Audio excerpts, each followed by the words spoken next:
What's up, beautiful people of the world? We are here, Quadroon on the mic. We got Rylan across the boards. How are we doing, my man? Doing all right, man. So Doing glad to all hear. Got another SUSOST interview coming at you. You know what it is. Stand up, stand out, and stand together. The insane project of which we've undergone, of which Rylan is participating within. My dude, it's great to be able to speak with you on this platform in this format. You are by far one of the most interesting cats I've ever met. And so the chance to interview you is one which I'm particularly excited for. Rylan right. goes by a variety of slogans, names, and guises, some of which True. some may be familiar with is that of Ghost Hour and that of Ectosonics. We have done two collaborative LPs. I guess Virtual Religion was kind of more an EP of so six tracks, about 15-minute runtime as the Yeah, but it was Ectosonics. a full project, you know. It Yeah, was that I love that project. I think that's one of my favorite things I've ever participated in. And equal to, I'm actually looking at the album covers. I recently just hung all the original copies that Ash did. Oh, Shout out sick. to Ash Arns, yeah, up on my wall here. We also then did Concrete Paradise, 8 tracks under the Ghost Hour, a little more of that classic boom to bap. Incredible, my dude. So with all that being said, I mean, I want to just kind of start from the jump. I don't think I've ever asked you really, being that we've met later in our times and journeys, how what what did art mean to you growing up? And I know you do a variety of arts too, and so we'll get into that, but maybe specifically music, or how did you Yeah, yeah. come to introduce yourself to art, identify as an artist, etc.? Well, I mean, yeah, we can kind of stick to music in general, but Yeah. it was kind of funny when I was younger, I like really wanted to be like super powerful, like some kind of stock market dude or something. It was really weird to That's have like, hilarious. it's like, yeah, it's like you want to be a fireman, and then it's like, nah, I want to take over the world. But like, then eventually I was like, that sounds really shitty. Like, you know what I mean? Like, it's like Yeah. being on top, and then you have to like worry about people coming for you. It's the It's biggest like, burden. exactly. So for me, I was like, well, who has fun? Like what kind of life is like less like that? And I realized that was kind of like the artist life. And I Mm. was already kind of an artist, but I decided just to push that. Yeah. So Yeah. that's kind of how that happened. And I'm mostly doing writing these days, and I've been writing for, well, since I was like 5 or 6. So that's like 30, Jesus Christ, 30 years now. Oh, man. But and then music started a little bit later. My dad's a musician, and he Okay. always had like gear. He always had DAWs, and I would just start playing around with it. And I don't remember, I mean, of course the shit sucked. When you're a little kid, you don't make good stuff. But No, but you're doing then it for fun. Yeah. yeah, exactly. And then I don't remember when I started sampling, but I bought my turntable in the summer of '99. Wow. Right in the And thick of it. yeah, so I started making beats around then. And yeah, I don't know, just kind of haven't stopped with that. The thing with the Ectosonics is that it's found sound, but it's manipulated like it's samples. So So it's well said. kind of like it's essentially the same thing, just working from a different starting point. Yeah. Yeah. Versus like it's vinyl versus like going around recording like construction sounds or whatever. It's just two different sources of samples, but to me it's kind of like the same thing as far as like the process of making a sample beat. Hmm. Like there's no way I could like start a song with a melody or something. Like I to me it's like mostly sound Yeah. instead of music. Yeah. Yeah. I don't No, know. that's interesting. And do you think that, like, do you play an instrument yourself at all? I used to play some piano. I mean, I think drums is the most the most similar thing to sampling. Mm, Because mm, drums, yeah, you have this yeah. sort of patterns, you have things lining up, and that's a big part of me making beats. Is like I'll pick a point in a beat where everything meets up, and the samples kind of meander and then meet up there. And you could do that with a lot of music, but with drums, it's sort of like there's not much else but the meeting up of different things. I don't know how to describe it really, but No, I it's understand. I'm smelling what you're stepping in for sure.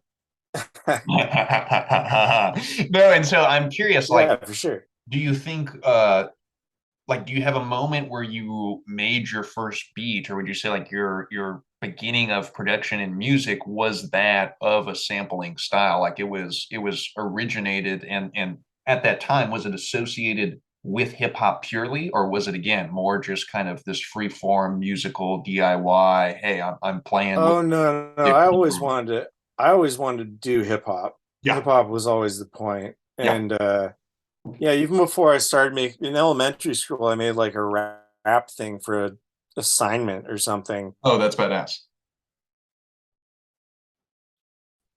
like a dumb little beat and rapped on it in elementary school. It was really weird. But it's always been a thing for me.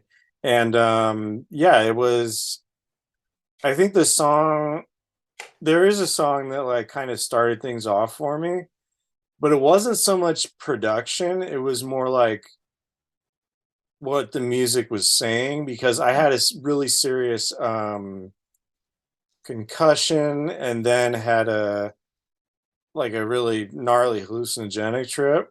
Okay. And this, not to get all downer or whatever, but the thing is that it sort of brought me to a different place, and I made a song called "Stabbed in the Soul," Yeah. and that was Yeah. like this song that really like used some weird sampling techniques, and the vibe was really cool. And that was the point where I was like, okay, there's something here. This is super sick. I can Yeah. vibe with like making beats, and yeah, that's kind of it was done from there. And were you doing so as Yeah. yourself solo, or were there people that you collaborated with, or were there MCs that you frequently, shout out to the Santa Cruz hip hop scene, like was it Yeah, constructed in yeah. such a way where you were looking for rappers, so to speak, or playing your beats live and you said had the turntables, or what was the Not at relationship between the all. performance? Yeah. Oh, pardon, it kind of cut out a little bit on your side. Sorry. Sorry, can You you cut just out a little bit, but it's you can. What's up? Oh, sorry, I was just saying if you could repeat what you just said, it cut out slightly. Oh yeah, no, I hadn't said anything yet. Um, what was the question? Oh yeah, yeah. I never really worked with anyone else for a long time. Like to go back to the hallucinogenic trip, like I went pretty nuts, and that's kind of been the story of my life is like being sidelined by being crazy. And so that's which sounds unrelated to the art stuff, but it gives you a lot of time to do art. To Yeah, be blunt, yeah, it's like a lot of people that accomplish a lot with art and stuff, not that I'm some genius, but um they have some time where they had an injury or something where they needed to sit around and do nothing. And the same kind of thing happened for me where it was like, well, I'm like not doing anything, might as well do art. And that's kind of really what kicked in a lot of that stuff. no, Um, that's a killer. yeah. Yeah, and but so, I wasn't really collaborating with anyone.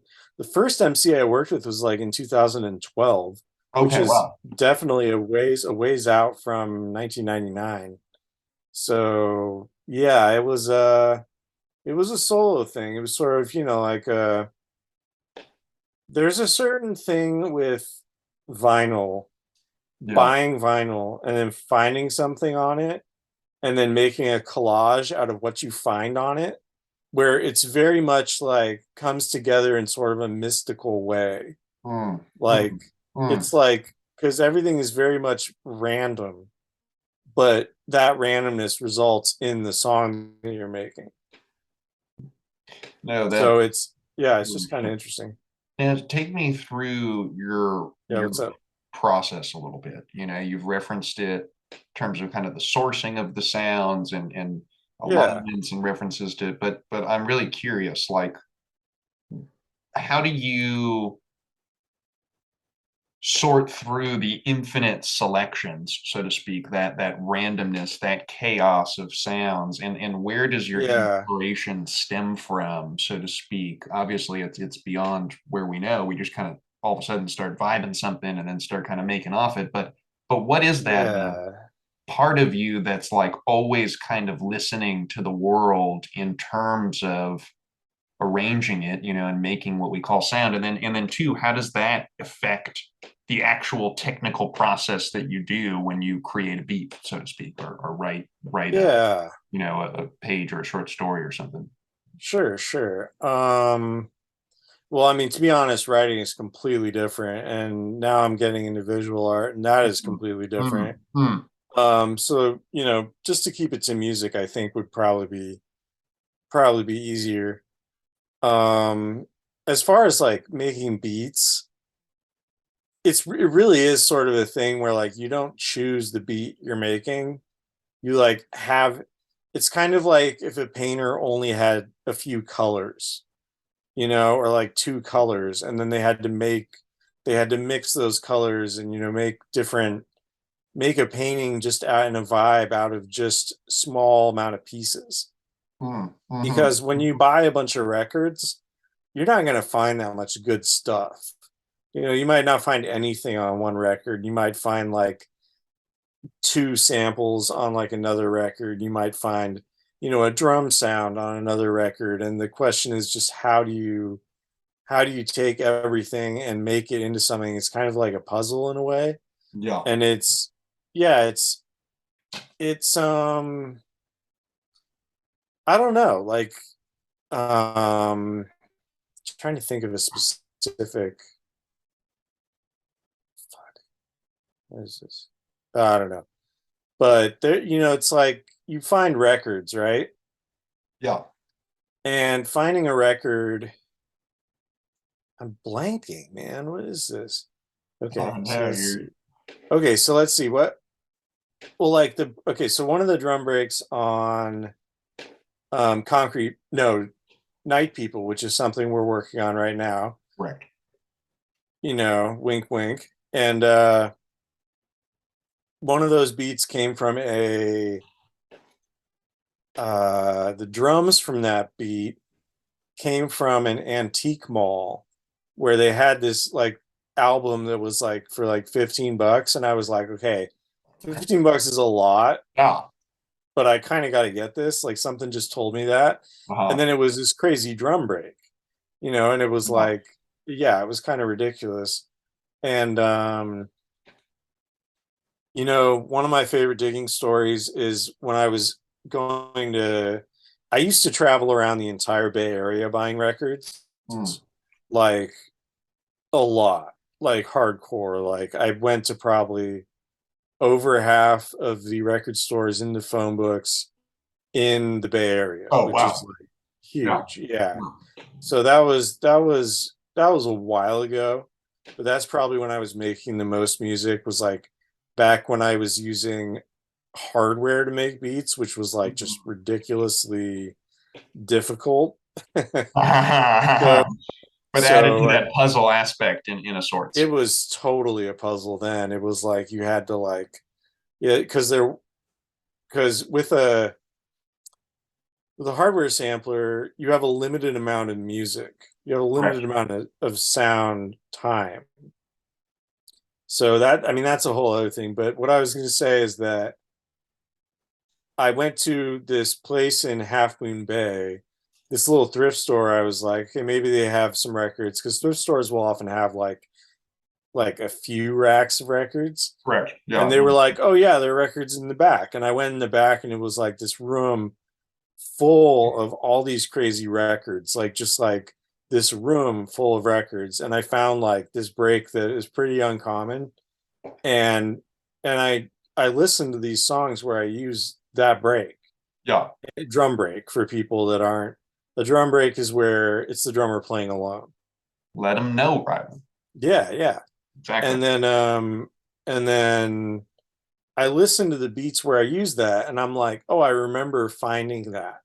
There's that connection to this place Mm. in Half Moon Bay, every beat that I use that break in. That's really cool. That's Yeah, really and so cool. the thing is that that's like everything with sampling. I'm like, oh, I found this record there. This record was this for me. This Yeah. record was, all these things like. And the thing is, when you're digging, you find old records that you used to have in the stacks. And, that's another thing. I'll be like, oh, I used that in this. Oh, I used that for that. And yeah, it's really trippy. I forget what you would ask me. No, that was brilliant, bro. Yeah, the Yeah, description of that meta memory process, which comes with just creating sample-based beats, and then your discussion of yeah, the art form of the sourcing of the sounds, which is arguably just as much, if not more, the art form than of the actual production and arrangement of those. But no, it's really interesting to hear, and so on that front, kind of building that note. Uh, what is it that is so special about that process, so special about vinyl, which is, a connecting factor here that is not captured in either digital forms, oh wow, other that's a good mediums? I question. mean, let's take this all the way out, Yeah, because I'm super curious again to hear, and you got all the experience and the knowledge based on. yeah. Let's pause for a second. I'm gonna call. Did you hear my mom laughing? Oh no, I didn't. I didn't. Oh, you didn't. You can't hear that because I was gonna No, call. Like, don't do that. no, I didn't hear that at all. Okay, well then we're good. Back to that question. You can cut that out, right? That's Absolutely. okay. Yeah, And we're back. we're back. Yeah. Well, I think like so. Sampling is sort of like, for one thing, sampling is the bastard child of hip hop because you really can't sample now. Like if you're like you know if you're playing live and you're going on tour and stuff and you're releasing stuff on a sort of more boutique smaller level, you know what I mean, you can get away with sampling. If you're like the Roots or something, like people are going to hear what you make and like you really can't sample at that level because Johnny Rockstar is going to hear it and then sue you. So in that sense, sampling is like kind of like there are parts of the industry where sampling is blossoming, and there are part like Tyler the Creator is doing all this sampling. Like Yeah. I'm kind of stoked when I hear his stuff because it's like, oh, there is that like old school stuff coming into the new school. Yeah. However, Yeah. usually it's like you just don't hear a lot of sampling. There's a whole And in monetary that component. sense, Yeah. exactly. There's a whole economic, just like, is this worth it? Is essentially the metric. And the thing about sampling is that it was the foundation of rap, right? 100%. Like rap beats made on the SB 1200 or like the MPC, like that's what hip hop came from. But hip hop initially was mimicking actual music, and I mean actual music by like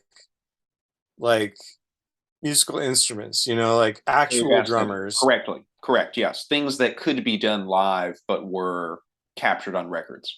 Exactly. So like you have like the live drumming, and then now you have like the preset sort of drum stuff, where it's synths or Right. or sound packs, Yeah. and then in between there you have the drum break, where the drummer recording was chopped up and made like into the sort of a kit that then people digitize later. So sampling really is like sort of the missing link in a lot of ways between like music like jazz or funk or rock and sort of more technological stuff that we have today. And in that, it was sort of like a special moment, you know, and I'm really blessed to have gotten in when like a lot of cool artists were doing it. Like Pete Rock was a big guy for me. Yeah. DJ Shadow, Oh, shout. he had some good stuff. Oh yeah. Amonto Beam is this drum and bass guy who's like really did some amazing stuff with samples. He was a big influence. And I'm blanking, you know, Tribe Called Quest, of course. Of course. Yeah. So it was just sort of like there was all this music going on or that had recently come out. And it was just cool to be like in that zone listening to that and be like, oh, I can do that. You know, and then getting this sampler that I think my dad had already and just, you know, chopping up sounds off records and doing that and sort of, you know, not necessarily I'm gonna try to do that with this, you know, with this sample, like to get to my own ends. You know, I forget what question you asked, but it's sort of like um yeah, it's just special because like you don't have a lot of music that depends on, to be frank, shopping. You know, it's like it's not like you're like you want to be like, oh, I shop for a living, but you know, like DJ Premier does a lot of shopping. Like it's really like about that. It's and you know, it's you can phrase it however you want, but it's really like going to the store or going to a garage sale or something and just finding, you have to have the eye to find what you're looking for, pull it, and then buy it, and then go home and amass enough of it where you can make some cool shit with it. It And really yeah, demonstrates a dedication that I think oh is yeah, something really special that you're capturing, where someone to even participate within this art form has to do so many steps that in some yeah, sense are so inefficient in the modern age that it really in some sense instantly adds a veil of, yo, you're one of us, because you're willing and you're down and you see the beauty in why and how the design is that way, though it may be quote unquote cumbersome or have all these, then again, meta economic factors in terms of yep, getting things yeah. passed and sampled and licensed and, you Or know, just so on buying and the so forth. records, bro. Dude, literally just investing in a record that Yep, you don't really yeah. know what's on it. And like you're saying, it could be a Oh bust, it man, could be a hit. I mean, such an art form in that point. But I mean, that takes yeah, me but sure. to the next question I really wanted to ask you, and that is, I mean, I was born 98, so yeah, 1 year, maybe almost full turn before you had begun, especially as you say in 99. But I mean, dude, Fuck. take to me, what was it like living through a certain golden age of hip hop, particularly in California, for one part, and then two, just you talked about the process of being like, yo, I'm gonna do that. I see that. Like, tell me too how hip hop spoke Hmm. to you and why it resonated upon reflection or in the moment, what you knew, why it was resonating so deeply, and just what was it like to see these legends, maybe not live, but while the you know energy was live and they were going in. Yeah, I mean, that had to be huge. yeah. It was. I mean, I was kind of late for that, for a lot of it, but Sure, for sure, but still a dope time. oh yeah, no. I was gonna say is like coming in at the end of that is very different than like looking back at it like it's a history, you know, like it was very recent Mm-hmm. when I was there. And so like, yeah, you know, I didn't know that much about well, this was the internet age. This was like the early internet age too. So like when I like Wax Poetics, are you familiar with that magazine? Yeah, yeah. Yeah, so I first I was getting issues of this magazine Big Daddy, and then Big Daddy had an ad for Wax Poetics, so I actually bought the first Wax Poetics. And in that magazine, in the first issue of Wax Poetics, they had every song that had been on Ultimate Breaks and Beats listed. Are you familiar with Ultimate Breaks and Beats? Wow, dude, Yeah. that's crazy. Okay, so they were just plugging information that probably wasn't as easily acquired then. Yeah. So what I did is I took that list and downloaded everything off the internet. So I literally have like, I think I don't remember, but it was like missing like 3 songs, and I have like the rest, the entire collection of Ultimate Breaks and Beats digitally. So That's like, crazy. so it was like stuff like that. I was going back to the history and like looking at like, okay, this, this ended up sampled in this, and this is like was played as this. And it was kind of like, sometimes you get like the back seat, not the back seat, you get the sort of view backstage, sorry, you get the backstage view of like the production. Like I found this I found this record. There was a comic shop in San Luis Obispo that used to have a attic full of records.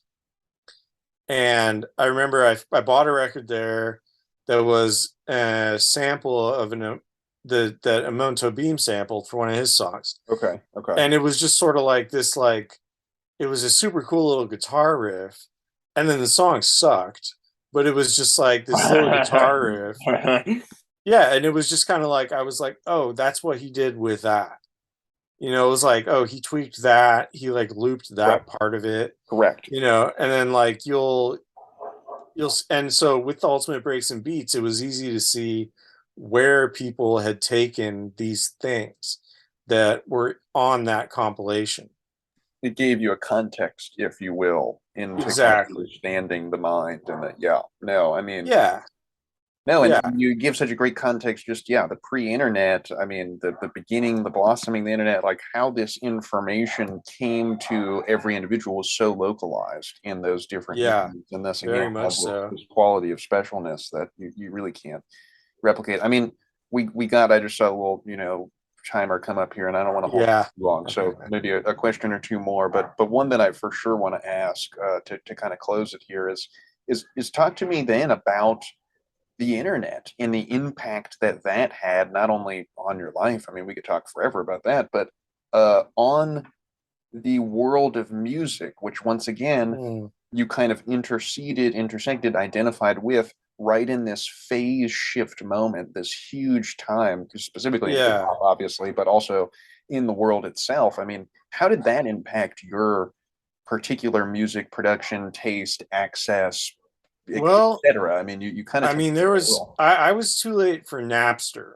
right? But I was still there for like the golden age of piracy, you could say. Yeah. Music piracy. So like, first it was LimeWire and Morpheus, these 2 programs, and then you would go on and just find whatever you wanted. So like, really, the thing for me was that, like, when I got into Brazilian music, the Blogspot thing was blowing up, where they would provide links to like Mega Upload or something. So you could literally like see this record on this Blogspot page and just download it. It was really like a time when you could just download whatever music you wanted. And like Spotify now, I guess, is kind of the same thing, but it's like the concept of ownership has left it. So I would say that, as a sampler, like you're just talking about having to buy records previously, I mean, that has to have been a major game changer. Sorry to cut you off. Oh, no. I don't use MP3s, dude. No, I don't. I don't sample anything off the internet or digitally. Okay, no, that's what's up. So it did, so I still just buy records. That's right. No, I fuck with that. And so tell me, like, what was obviously that had to have arrived to you as a possibility, or you see other cats doing that. What was part of your style of like, like I'm keeping it real? Oh man, well, like, it's changed over time. Like before, what I would do when I started producing is like have a break going, loop it, and then play records over it. And when something like lined up, or like the vibe happened, and then from there you go and like get other stuff that maybe maybe there's like a note that then goes on for, it's like boom. Correct. And so that's easier to match up with stuff than like a loop that is the basis of the beat. So it's kind of like you can add that later. So and then now what I do is kind of a lot of pitch shifting, a lot of chopping. Like Ableton makes it really easy to do that shit. Yeah. So that's kind of what I'll do. What I'll do with that. And yeah, I don't know. I mean, it's really like every person has their own style of doing it. And you read some tips and tricks. Like Fatboy Slim had this article, and this, his music is what it is. Correct. But he does use samples, and he had a lot of cool shit to say, and I use some of those techniques. And then just listening to music, like learning about how things reversed sound, and like you can like so I don't know, there's lots of different techniques, but it just comes down to really making it your own is really what it was for me, was like just experimenting, taking from other people, and just sort of like coming up with my own process. Like, that was important instead of mimicking someone else.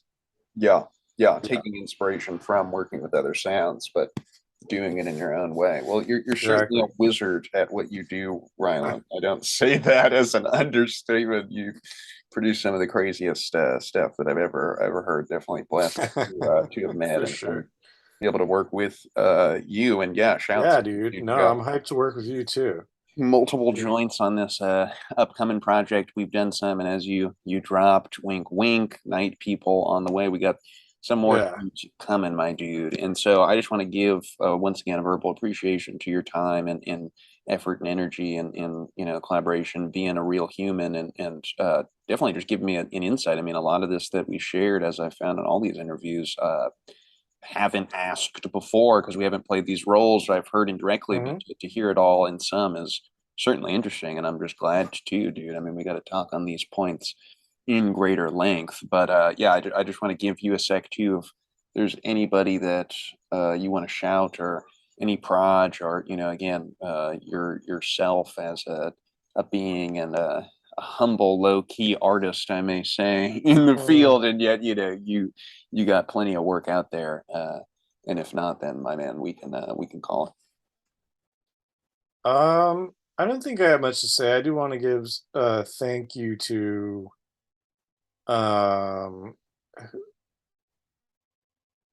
hold on, I'm trying to think. Well, no, I don't really have a lot of people to shout out. I do want to thank this guy Space Cadet for kind of believing in me. Oh yes. And sort of like being like, okay, you're dope. And Space is a cool guy, but he really played a big role in me really, getting going with making beats as I was coming into sort of the second phase of my beat making. So shout out to Space Cadet. Shout out to Space Cadet, bro. He did my boards on like my first Bocce Scheller show. Oh, word. Yeah. So super cool. Yeah. And then I don't know. Shout out to Quadroon. Much love, my man. Shit. Rubber Legs was a guy that I did a project with. I don't know what he's up to now. I don't think he raps anymore, but shout out to Metaphor. Shout out to Gabe. The stuff we did with them. Shout out to Khan. Like y'all put out some heat, 100. Oh yeah, of course. Yeah. No, totally. I mean, I'm blanking on all kinds of stuff. No, dude, I feel you. Like, I really want to have like a card in my wallet where it's like shout out. I'm like, okay, inspirations, people. Like, it's just such a massive list at this point. It's but shout out to all the people that know. Once again, Rylan, appreciate you for shout out to Santa Cruz hip hop scene, Lyrical Eye. Absolutely. Yeah. Lyrical Eye, 100%, dude. Hidden Peak Teahouse, Hidden Peak Teahouse. There you go. Yeah. David and the whole crew. 100%. Yep. That's so I gotta tell a story about you real fast. Please.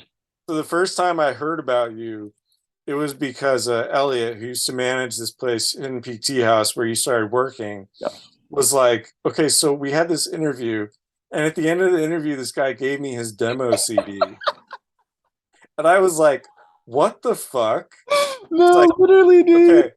I was like, okay, you if it's bad, you can't hire him. And Really? I was like, if it's good, it was like you have to hire him. And then yeah, so you got hired. So I don't know if you listened to it or not, No, straight up, but buddy. yeah, that was just hilarious. I was like, Kai, you interviewed a guy and he gave you a demo CD. I literally dropped him my fucking CD, It bro. was Oh my, amazing. so legendary. Yeah, amazing. Shouts to all those fools. Yeah, bro. Shout to Elliot, the legend. Hell yeah. 100%. But yeah, my bro, you have a wonderful rest of yours, and we will get it going once again, peeps. We got the SUSOST interview, stand up, stand out, stand together, Quadroon on the mic, Rylan across. Peace. Absolute love. Ghost Hour, Much Ecto. love. Ectosonics. Woo!